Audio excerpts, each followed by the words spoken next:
Le SNAPS est une organisation syndicale qui relève du Code du travail. Et notre champ de syndicalisation, ce sont les personnels techniques et pédagogiques du ministère chargé des sports.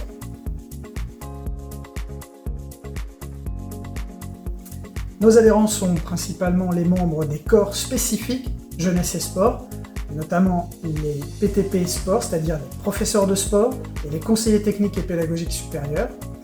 Peuvent aussi adhérer à notre syndicat les autres agents publics qui viennent sur des missions de PTP sport, c'est-à-dire les missions de CAS, les missions de formateurs dans les établissements, les missions de CTS, donc que ce soit des agents contractuels ou des agents en détachement entrant, donc qui viennent d'autres ministères et qui sont détachés sur ces fonctions. Aujourd'hui, en 2025, le SNAPS compte 580 adhérents, 60 retraités et 520 qui sont encore en activité au ministère, ce qui représente à peu près un PTP sport sur 5 qui adhère au SNAPS. Nous sommes administrés par des instances de démocratie interne, c'est-à-dire que nos adhérents élisent un conseil national qui lui-même en son sein va élire un bureau national. Nous disposons aussi de sections régionales dans chaque région académique. Et puis, régulièrement, nous réunissons un congrès dans lequel les délégations régionales peuvent porter des propositions de mandats, de revendications exprimées par chacun de nos adhérents dans nos congrès régionaux. Donc il y a vraiment un fonctionnement démocratique en interne de notre organisation.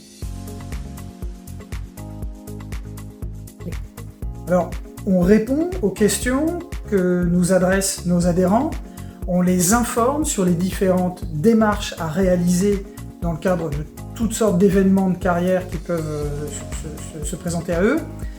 On les conseille en leur disant pour maximiser vos chances, il faut mieux faire ceci, cela, il faut préparer comme ci, comme ça.